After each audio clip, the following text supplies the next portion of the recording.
Hello guys, welcome to this video. ഈ വീഡിയോയിൽ HP 15 സീരീസിൽ വരുന്ന ഈ ലാപ്ടോപ്പിൻ്റെ ജസ്റ്റ് ഞാൻ കുറച്ച് സൗണ്ട് കേട്ടിട്ട് അഴിച്ച് നോക്കിയതാണ്. അപ്പോൾ ജസ്റ്റ് അഴിച്ചതുകൊണ്ട് എല്ലാ കാര്യങ്ങളും ജസ്റ്റ് ഒന്ന് കാണിക്കാൻ വേണ്ടിയിട്ടാണ്. ഇതാണ് ഇതിൻ്റെ ഹാർഡ് ഡിസ്ക് ഡ്രൈവ്. ഇത് കണക്ട് ചെയ്തിരിക്കുന്നുണ്ട് ഇവിടെ. ഇതുവഴിയാണ് കണക്ട് ചെയ്തിരിക്കുന്നത് എല്ലാം. ഈ വയർ പോയിരിക്കുന്നത് ഇവിടുത്തെ USB ചാനലിന് വേണ്ടിയിട്ടൊക്കെയാണ്. പിന്നെ ഇവിടെ കാണുന്ന 2 സ്ലോട്ടും റാമിന് വേണ്ടിയിട്ടുള്ളതാണ്. ആണ് ഇവിടെ കാണുന്ന റാം ഇൻസേർട്ട് ചെയ്യാനുള്ള സ്പേസാണ് ഇവിടെ ഉള്ളത്. നിങ്ങളതിൻ്റെ ആ കട്ടിങ് നോക്കിയിട്ട് കൃത്യമായിട്ട് ഇൻസേർട്ട് ചെയ്യാൻ നേരത്ത് കൃത്യമായിട്ട് കട്ടിങ് നോക്കുക, പ്ലേസ് ചെയ്യുക. ഇത് പുഷ് ചെയ്യാണ് ചെയ്യേണ്ടത്. കൃത്യമായിട്ട് കട്ടിങ്ങിൽ കയറിയിട്ട് പുഷ് ചെയ്ത് കഴിയുമ്പോൾ അത് അടിച്ചു പോകുന്നതാണ്. ഇത് ഈ ക്ലിപ്പിൽ കയറി കഴിഞ്ഞ് കഴിഞ്ഞാൽ സാധനം നമുക്ക് ഊരിയെടുക്കാവുന്നതാണ്. ഇതേപോലെ ഇത് ഇപ്പുറ സൈഡിൽ നമുക്ക് ഇൻസേർട്ട് ചെയ്യാവുന്നതാണ്. പക്ഷെ നേരെ ഓപ്പോസിറ്റ് ഫേസിലാണ് നമ്മളിവിടെ ഇൻസേർട്ട് ചെയ്യുന്നത്. ഓക്കെ, പിന്നീട് നമ്മൾ ഇവിടെ കാര്യങ്ങൾ ചെയ്യാൻ പോകുന്നത് പറഞ്ഞു കഴിഞ്ഞാൽ ജസ്റ്റ് ഇതിൻ്റെ പൊടികളൊക്കെ ഒന്ന് കളയാൻ വേണ്ടിയിട്ട് ഒന്ന് ജസ്റ്റ് ക്ലീൻ ചെയ്യാണ്. എൻ്റെ അടുത്ത് വേറെ എക്യുപ്മെൻറ്റ്സ് ഒന്നും കിട്ടിയില്ല. തൽക്കാലം 2 പെയിൻറ്റിങ് ബ്രഷാണ് കിട്ടിയത്. അത് വെച്ച് ഇതിൻ്റെ ഏരിയാസിലെല്ലാം ഒന്ന് കംപ്ലീറ്റ് ഒന്ന് ഷൂട്ട് ചെയ്തിടുക.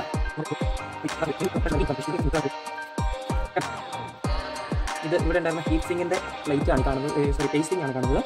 നമ്മുടെ മദർ ബോർഡാണ് ഇൻസെറ്റ് കാണുന്നത്. ഇതാണ് ഇതിൻ്റെ ഫാൻ നിറയെ പൊടിയാണ്. ഇവിടെ അധികം പൊടി ആക്കാണ്ട് തന്നെ പയ്യൊന്ന് ക്ലീൻ ചെയ്ത് വിടുന്നതാണ് നമ്മൾ. ഡിസ്പ്ലേയിലേക്ക് കണക്ട് ചെയ്യുന്ന വയറുകളും കാര്യമാണ് LCD ഡിസ്പ്ലേയിലേക്ക് കണക്ട് ചെയ്യുന്ന രീതിയിൽ എഴുതിയിട്ടുണ്ട്. ഇതാണ് ഇതിൻ്റെ പവർ വരുന്നത്. ഈ പോർട്ടിലാണ് നമ്മൾ ചാർജ് ചെയ്യാൻ പറ്റുന്നത്. ഇതിൽ ഓരോ ലീഫ് നമ്മൾ ക്ലീൻ ചെയ്യേണ്ടതുണ്ട്. നമുക്ക് പൊടി അക്യുമുലേറ്റ് ചെയ്തിട്ടുണ്ട്.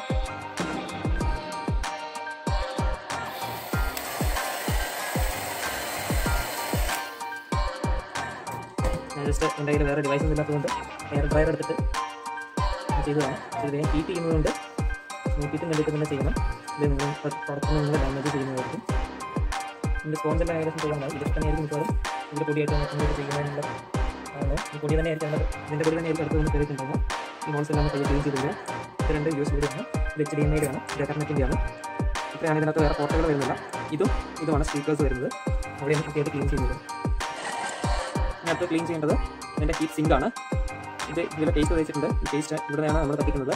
ഈ പേസ്റ്റിലൂടെ നമ്മുടെ CPU ഉണ്ടാകുന്ന ഹീറ്റ് നേരിട്ട് ഈ സിങ്കിലേക്ക് വരികയാണ്. ഇവിടെ ഇതിനകത്ത് കുറേ പൊടി അക്യുമുലേറ്റ് ചെയ്യപ്പെട്ടിട്ടുണ്ട്. ഇത് പ്ലേസ് ചെയ്യാണ്. ഇത്രയും ചെറിയ സ്ക്രൂ ആണുള്ളത്. അതിലാണ് നമ്മളിവിടെ വെക്കേണ്ടത്.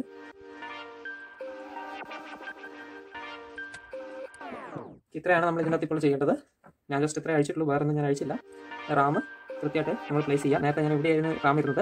വേറെ റാം വെക്കാൻ പറ്റുമെന്ന് അറിയാൻ വേണ്ടി ടെസ്റ്റ് ചെയ്യുന്നതാണ്. ഞാൻ ഓപ്പോസിറ്റ് സൈഡിൽ വെച്ചിട്ടുണ്ട്. ഇതിൻ്റെ ക്ലിപ്പ് കൃത്യമായി തന്നെ വീണു എന്ന് ഉറപ്പ് വെച്ചു. കേസ് ഒന്നെടുത്ത് ക്ലീൻ ചെയ്യാവുന്നതാണ്. ഇത് ഇതിൽ തന്നെ കംപ്ലീറ്റ് ടെസ്റ്റാണ്.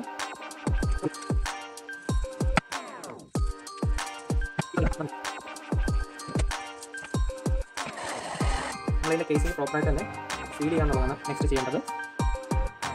ഇവിടെയാണ് ഇതിൻ്റെ നമ്മുടെ CD ഡ്രൈവ് വരുന്നത്, ഒപ്റ്റിക്കൽ ഡിസ്ക് വരുന്നത്. നമ്മളിപ്പോൾ പല വീഡിയോകളിൽ കണ്ടിട്ടുണ്ടാവും. SSD ഇൻസ്റ്റാൾ ചെയ്യുന്നത്. ഇത് HDD ആണ്. അപ്പോൾ ഇവിടെ SSD വെച്ച് ഇവിടെയാണ് നമ്മൾ SSD വെക്കേണ്ടത്. കാരണം ഫസ്റ്റ് പ്രൈമറി ആയിട്ട് കിടക്കുന്നത് ഇതാണ്. അപ്പോൾ ഇതായിരിക്കും സ്റ്റോറേജിൽ പ്രൈമറി ആയിട്ട് റീഡ് ചെയ്യുക, സിസ്റ്റം റീഡ് ചെയ്യുന്നത്. അപ്പോൾ അതുകൊണ്ട് ഇതിനാണ് നമ്മൾ SSD ഇടുന്നത്. ഇവനെ എടുത്തിട്ട് നമുക്കൊരു കേസിങ് വാങ്ങിച്ചു കഴിഞ്ഞ് കഴിഞ്ഞാൽ ആ കേസിങ്ങിൻ്റെ അകത്തോട്ട് നമുക്ക് ഹാർഡ് ഡിസ്ക് ഡ്രൈവിന് ഇട്ടിട്ട് ഒപ്റ്റിക്കൽ ഡ്രൈവായി നമ്മുടെ CD DVD റീഡബിൾ റൈറ്റബിൾ ഡ്രൈവിന് പകരം നമുക്ക് ഇവിടെ വിട്ട് നമുക്ക് സ്റ്റോറേജ് ആയിട്ട് ഉപയോഗിക്കാം. ഇനി ഞാനത് ക്ലോസ് ചെയ്യണം.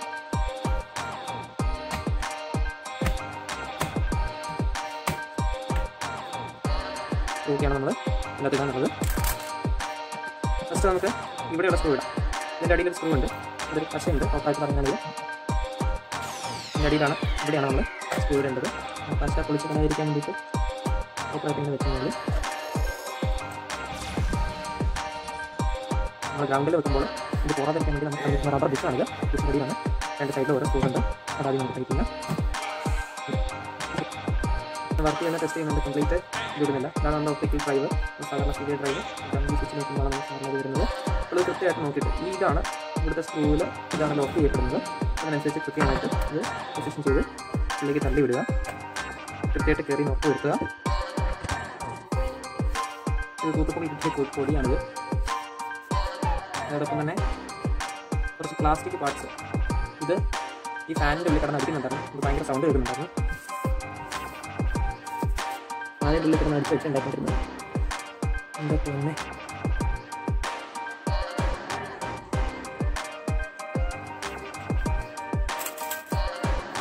ഇടാൻ ഇതൊക്കെ പ്രോപ്പറായിട്ട് പ്ലേസ് ചെയ്യുക.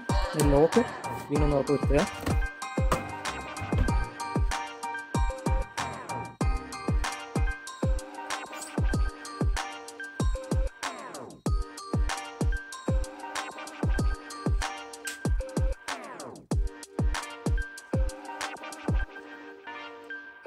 ജസ്റ്റ് ഓൺ ആവുന്നുണ്ട്.